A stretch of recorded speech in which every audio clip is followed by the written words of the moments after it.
Sejak kecil mungkin lu selalu disuruh untuk produktif, baik sama lingkungan keluarga, sekolah, atau sekarang sampai di tempat kerja. Ada peribahasa kuno, burung yang bangun lebih pagi akan mendapatkan cacing lebih banyak. Istilah ini tuh terus menjadi motivasi supaya lu jadi early bird dan memulai hari lebih awal dengan harapan dapat rezeki lebih banyak. Gak berhenti sampai di permasalahan bangun pagi aja, karena segala hal di dunia ini semakin mahal, sedangkan keuangan kita mungkin gak selalu mulus. Semua orang berlomba-lomba untuk bekerja lebih keras dari biasanya. Belum lagi banyak kata-kata mutiara yang masih banyak peminatnya. Jangan salahkan siapa-siapa kalau kamu terlahir miskin, tapi salahkan diri sendiri kalau mati dalam keadaan miskin. Nah, hal ini itu memantik banyak orang supaya semakin giat bekerja sekeras-kerasnya. Situasi ini sempat menjadi tren dengan istilah hustle culture. Budaya ini menekankan bahwa lu cuma bisa sukses kalau kerja keras selama hidup. Ya, nggak jauh beda sama workaholic. Pokoknya lu harus produktif kapan aja. Meskipun lu udah ada pekerjaan dengan gaji yang lumayan dari kantor, lu harus punya side job sebagai tambahan tabungan. Di dunia yang serba cepat, waktu adalah uang. Jadi lu harus mengubah seluruh waktu lu jadi uang. Tapi nggak sedikit juga orang-orang yang akhirnya sadar kalau hustle culture ini nggak sepenuhnya baik untuk keuangan maupun kesehatan maupun mental. Kerja keras supaya dapat banyak uang memang nggak sepenuhnya mitos. Tapi coba tanya lagi ke diri lu sendiri. Mau hidup untuk kerja atau kerja untuk hidup? Menurut Tim Denning, jam kerja lama cuma bikin lu ngerasa bodoh. Siapapun pasti bakal ngerasa capek kalau bekerja terlalu lama. Bayangin lu harus duduk di depan laptop seharian penuh. Bahkan lebih dari 8 jam kerja aja, mata itu udah pedih banget. Bosen, gak ada gairah, ide mampet. Ngerjain apapun rasanya gak ada yang beres.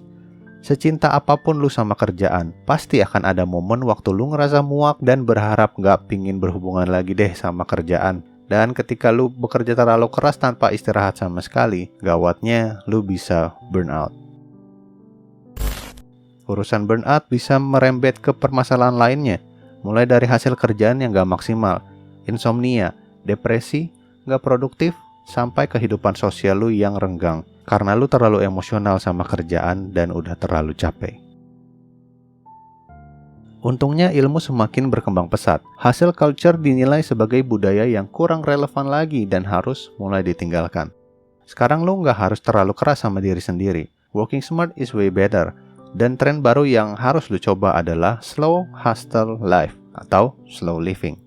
Budaya ini bukan cuma ngajak lu kerja secukupnya, tapi supaya lu juga punya banyak waktu luang yang cukup buat selalu refresh ruang kreativitas dalam kepala. Dengan begitu, setiap pekerjaan yang lu lakukan akan selalu maksimal hasilnya. Ini adalah beberapa cara untuk melakukan slow living.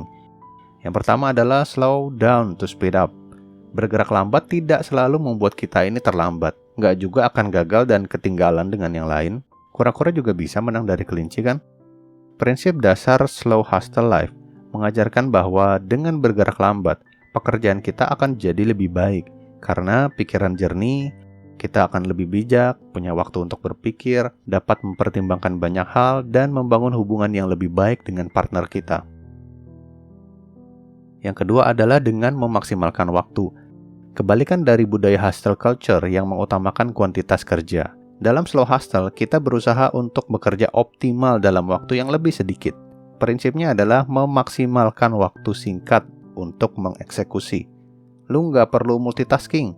Fokus aja sama satu bagian yang harus lu kerjain pada satu waktu. Langkah ini lebih efektif karena lu nggak keganggu sama kerjaan lain.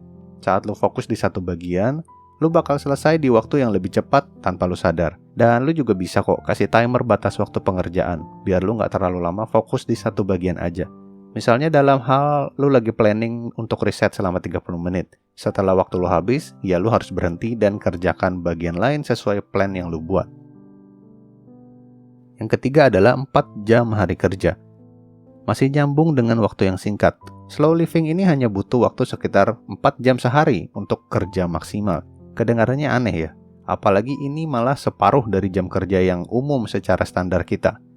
Tapi dalam 4 jam itu, lu harus kerja dengan detail dan berada di flow yang bagus, Artinya selama dalam waktu 4 jam itu, gunakan peraturan atau rules supaya lu nggak keganggu apapun, apalagi sama notifikasi di handphone lu.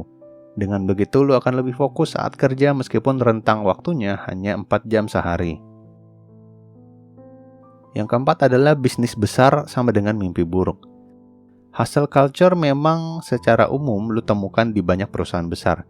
Ini karena lu akan bertemu dengan banyaknya rekan kerja, mungkin bisa ratusan di dalam satu gedung kantor aja.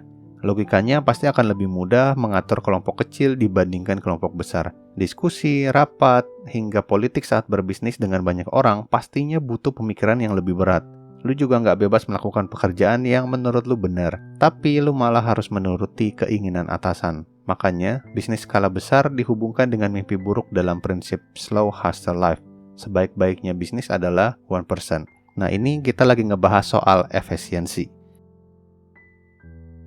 Yang kelima, tentukan tujuan dan definisi kerja. Balik lagi ke pertanyaan utama soal pekerjaan. Apa sih tujuan lu bekerja dan apa definisi sukses buat lu? Kalau lu udah tahu apa yang mau lu gapai, lu harus lihat lagi langkah apa yang harus lu lakukan. Slow living adalah cara bekerja yang efektif supaya lu bisa mencapai tujuan. Ada waktunya lu harus kerja cepat, ada waktunya lu harus melambat. Dan yang keenam adalah disiplin. Selalu standby 24 jam rasanya normal kalau urusan kerjaan ya. Tapi lu nggak harus siap siaga kapanpun loh. Dalam slow living, lu hanya perlu maksimal dan online saat jam kerja. Kalau udah waktunya istirahat, ya lu harus disiplin juga buat menjauhi semua trigger yang bikin lu ngecek kerjaan lu. Sesimpel lu nggak perlu ngecek email atau WhatsApp setelah jam kerja. Kalau bisa, matikan dulu notifikasi handphone lu. Hal utama yang harus dijadiin pondasi selama menerapkan slow living adalah obsesi, di mana lu nggak perlu muak apalagi capek sama kerjaan lu, karena lu udah menemukan pace yang tenang dan waktu minimal untuk bekerja secara efisien. Pekerjaan nggak akan terasa seperti beban lagi buat lu. Hasil kerja akan lebih bagus karena ide dan eksekusi yang tepat. Tentunya akan lebih bagus daripada lu asal-asalan yang penting kelar. Makanya slow living ini dianggap lebih efektif buat lu yang mau merdeka dari segi finansial maupun kualitas hidup. Kalau bisa kerja sedikit dengan benefit lebih banyak, kenapa harus kerja keras sebagai kuda? Ibarat lu bisa ambil jalan pintas yang lebih nyaman dan gak macet, tapi tetap sampai dengan selamat bahkan gak perlu stres. Sekarang lu udah siap belum beralih ke slow living?